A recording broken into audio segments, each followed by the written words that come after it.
Willkommen bei einer neuen Folge von Laura und Mariano. Für uns geht die Reise bald in den Iran weiter. Unsere letzte Woche in Armenien beginnen wir am Azar-Reservoir, einen großen Stausee, der zu dieser Jahreszeit aber ziemlich ausgetrocknet ist.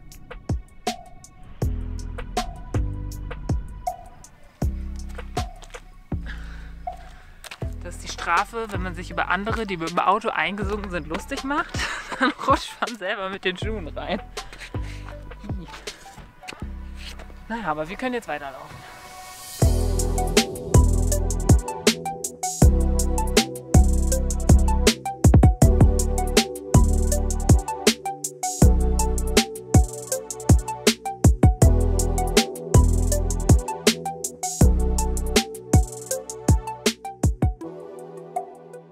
Barif zusammen, das heißt Hallo auf Armenisch. Wir sind jetzt aus Jerewan rausgefahren in eine krasse Landschaft an so einem Stausee und es ist eine total faszinierende Landschaft, vor allem weil es so ein bisschen ist wie eine Oase. Also hier ist ein ausgetrocknetes Flussbett, deswegen ist es da überall so ein bisschen grün, weil halt noch ein bisschen Wasser irgendwo da ist und die Berge sind aber total beige und braun und rötlich und ich finde das total faszinierend. Und voll lustig, voll viele Menschen fahren ja mit ihren Autos so umher. Einer hat sich da auf Vollfett festgefahren vorhin. Und da vorne, die machen da glaube ich gleich einen Heiratsantrag auf diesem Hügel. Wir sind gespannt, wann es da losgeht. Wir haben tatsächlich, um unser Auto ein bisschen zu schonen, eher ein Stück weiter weggeparkt und sind hier jetzt hingelaufen, was auch total viel Spaß macht. Also wir finden es faszinierend, wie viele Leute wirklich hier einfach rumfahren. Aber durch das ganze Pech der letzten Wochen wollen wir unser Auto einfach ein bisschen schonen, da ein bisschen vorsichtig sein. Und die Straße hier ist halt typisch armenisch und typisch irgendwie, man ist in der Natur, in den Bergen, sehr holprig und da sind wir lieber vorsichtig. Weil die Sonne jetzt untergegangen ist, laufen wir jetzt zurück zum Van und alle Autos machen sich irgendwie auch auf den Weg nach Hause. Und es ist schon spannend und ich will uns davon gar nicht ausschließen, aber wie oft man halt auch einfach an Orte fährt mit dem Auto, wenn man es kann, weil es halt eine Straße gibt oder in dem Fall, wenn man irgendwelche Offroad-Autos hat oder seinem Auto das zutraut. Und wie man dann nur ganz wenig läuft, anstatt so wie wir. Das ist voll gut, dass wir jetzt unseren Van ein Stück weiter haben stehen lassen, weil wir jetzt halt viel mehr gesehen haben und viel mehr rumgelaufen sind. Das ist auf jeden Fall etwas, was ich mir jetzt vornehme, öfter mal mehr zu laufen, anstatt nur im Auto zu sitzen und das zu fahren.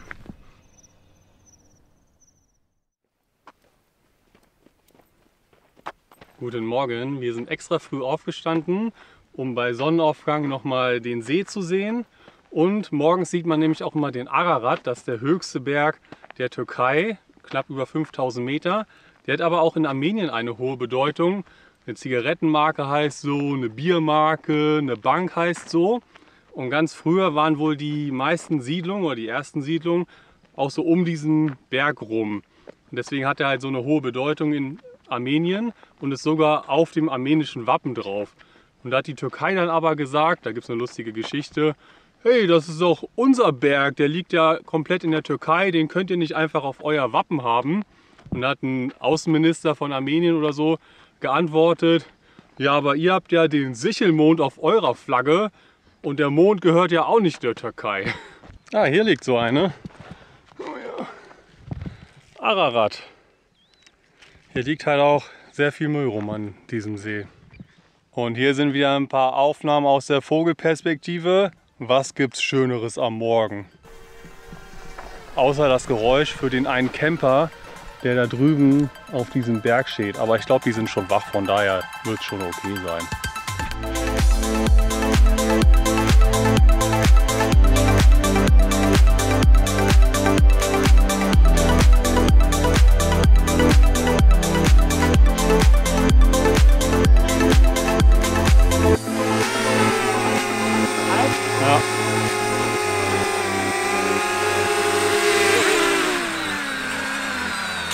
Yeah!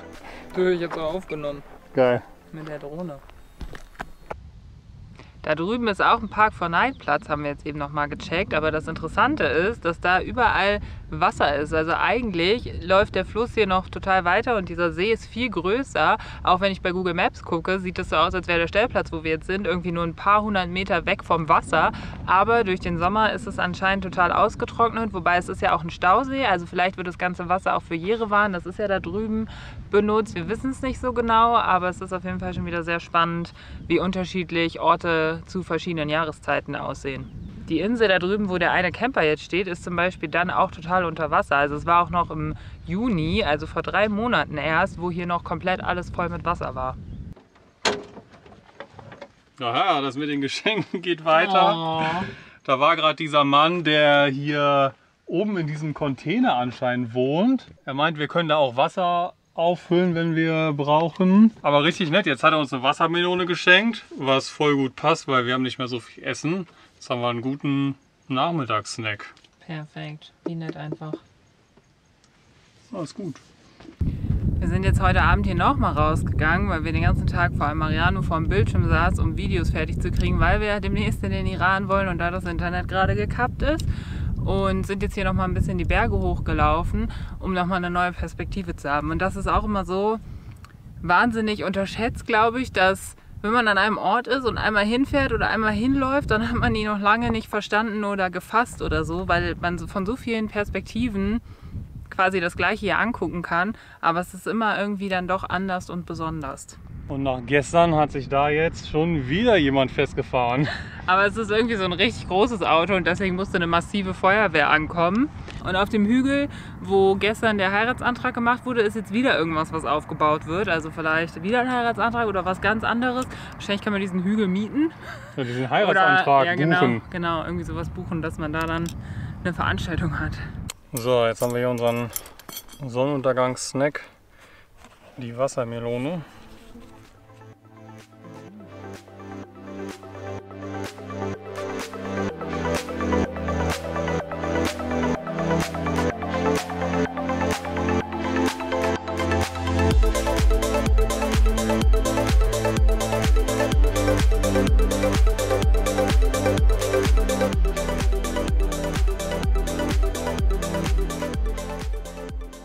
Was wir auf jeden Fall schon festgestellt haben, ist, dass hier deutlich weniger los ist heute als gestern.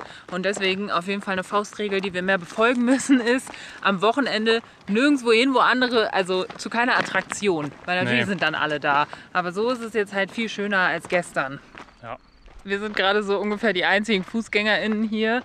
Und dann ist so ein Auto gerade gehalten. Und wir haben natürlich überhaupt nicht verstanden, was die wollen. Wir dachten erst, sie fragen nach dem Weg nach Jerewan. Ja, aber wir waren immer so Jerewan. Und wir so, ja, da lang. Und dann hat einer dann einen Rucksack von der Rückbank so halb genommen. Und dann habe ich gecheckt, die wollen uns mitnehmen. Und dann haben wir dankend abgelehnt, weil wir laufen ja jetzt nur noch kurz zurück zum Van und haben dann gesagt, nee, Campervan und so. Aber einfach nett. Perfekt vor der kompletten Dunkelheit sind wir jetzt zurück im Van, machen uns noch gemütlich was zu essen, bevor es dann morgen weitergeht. Da haben wir nämlich so einiges zu tun. Nehme ich natürlich mit und dann sehen wir uns morgen. Gute Nacht!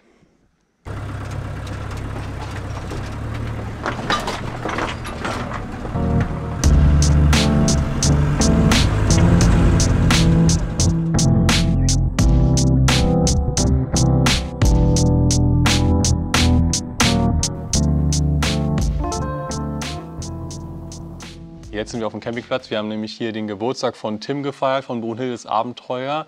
Die Familie, mit der wir ab und zu zusammen reisen. Und von diesem Campingplatz haben wir auch schon von Menschen in Georgien gehört. Die haben uns schon davon erzählt. Also hier muss man einfach mal hin. Und das Wiedererkennungsmerkmal ist, glaube ich, auf jeden Fall dieser Pool. Der wird auch nachts richtig schön beleuchtet. Eigentlich ist das hier ein Bed and Breakfast in der Nähe von Jerewan. Es gibt halt ganz viele Sehenswürdigkeiten drumherum. Aber inzwischen hat es sich dazu entwickelt, dass es eher wie so ein Campingplatz ist für Menschen, die im Camper, Motorräder oder Fahrräder auf der Durchreise sind. Deswegen fühlt es sich eher an wie so ein Hostel statt ein Campingplatz, wie man das so kennt. Die meisten Gäste kommen natürlich wieder aus Deutschland und Niederlande.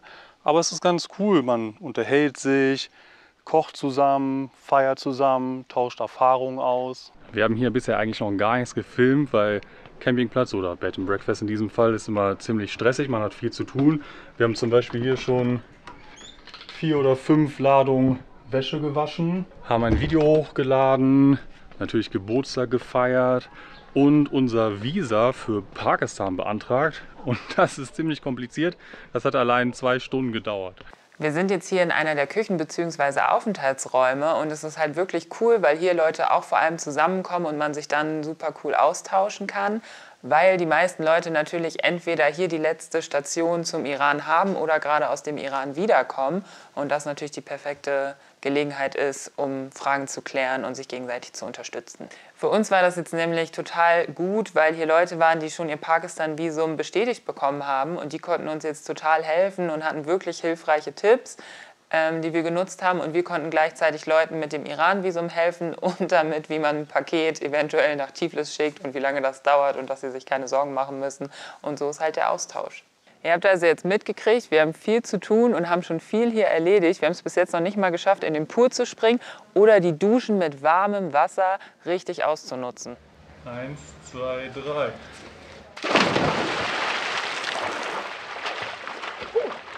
Oh.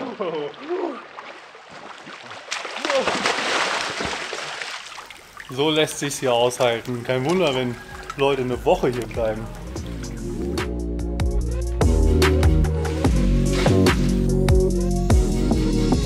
Gestern Abend haben wir ja Tims Geburtstag gefeiert und dann wurden richtig coole vegane Burger gemacht und wir revanchieren uns heute, indem wir Frühstück für alle machen, und es gibt, vielleicht könnt ihr es schon schätzen, Pancakes.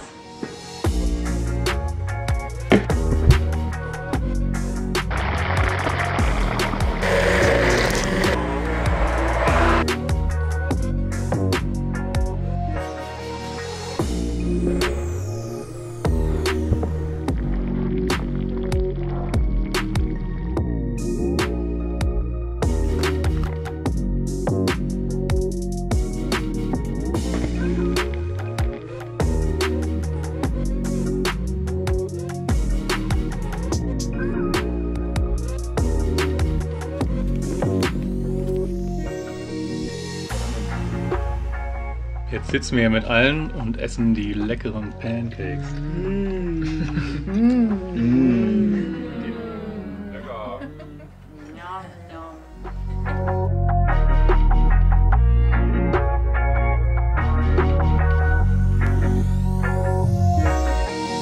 Jetzt recherchieren wir nochmal unsere ganzen Reiseziele im Iran, weil wir hier das Internet nutzen und wir nicht genau wissen, wie es dort mit dem Internet ist, dass wir gut vorbereitet sind und wissen, wo wir überhaupt hinfahren. Und dann fahren wir jetzt auch wirklich mal los. Nach nur einer Nacht verlassen wir den Platz jetzt wieder, auch wenn es wirklich schön war und wir jedem empfehlen können, wenn ihr durch Armenien fahrt, dann macht auf jeden Fall einen Stopp an diesem Campingplatz, weil es einfach so cool ist, sich auszutauschen und halt Sachen wie dieses Pool, warme Duschen, Waschmaschinen und so weiter nutzen zu können. Aber einfach diese Atmosphäre, die ja so ein bisschen ist wie in so einem Hostel, ist wirklich richtig gut. Und wir haben Tickets für ein besonderes Event heute Abend in Jerewan, deswegen sind wir dahin jetzt unterwegs. Zurück in Jerewan angekommen und jetzt laufen wir hier durch diesen Vergnügungspark, richtig lustig. Laufen wir in die Stadt. Ja, der ist direkt an dieser Mutter von Armenien. Gibt es hier direkt so eine Kirmes, Dauerkirmes. Wir laufen jetzt wieder die Kaskade von Jerewan runter und hinter uns könnt ihr schon sehen, wo wir heute Abend hingehen.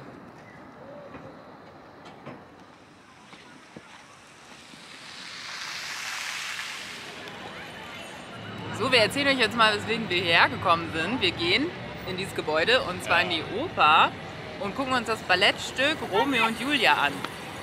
Sehr klassisch. Ja. Und hier ist das halt ziemlich günstig, weil in Deutschland in die Oper gehen, ins Ballett, da ist man ja ziemlich schnell bei 80 € dabei oder so. Und hier ist es halt sehr viel günstiger. Deswegen dachten wir, machen wir das mal. Ja.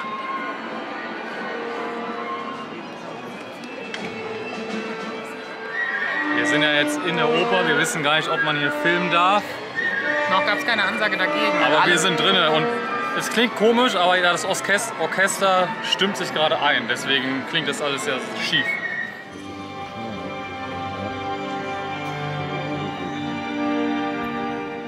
Wir konnten natürlich jetzt nicht das Stück filmen während der Performance. Jetzt ist gerade Pause. Und Laura und ich haben lustigerweise beide mal das Original von Shakespeare auch in Englisch gelesen, was ja noch so ein sehr altes, anderes Englisch war. Aber es ist immer gut, bei sowas ein bisschen die Geschichte zu wissen, weil es gibt ja jetzt keine Erzählung oder so, damit man weiß, was da überhaupt dargestellt wird.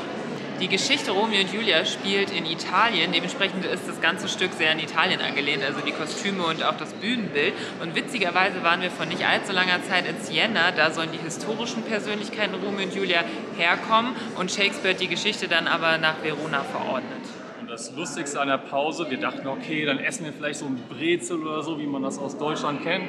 Aber nee, hier gab es halt Sandwiches und Wackelpudding in der Oper.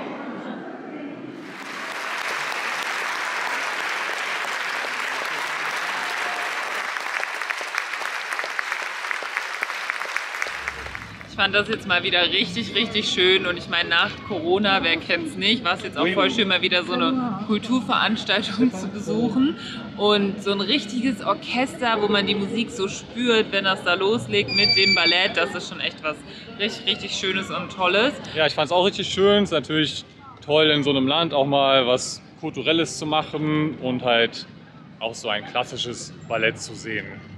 Und hier in Jerewan geht es auch noch richtig rund. Es ist jetzt schon 9 Uhr abends, aber irgendwie ist es gefühlt Wochenende, auch wenn gerade Mittwoch oder so ist.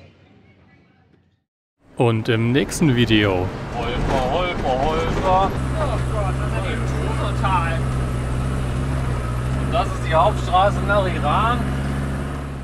Jetzt sind wir an der Grenze. Wir checken dann erstmal aus Armenien aus.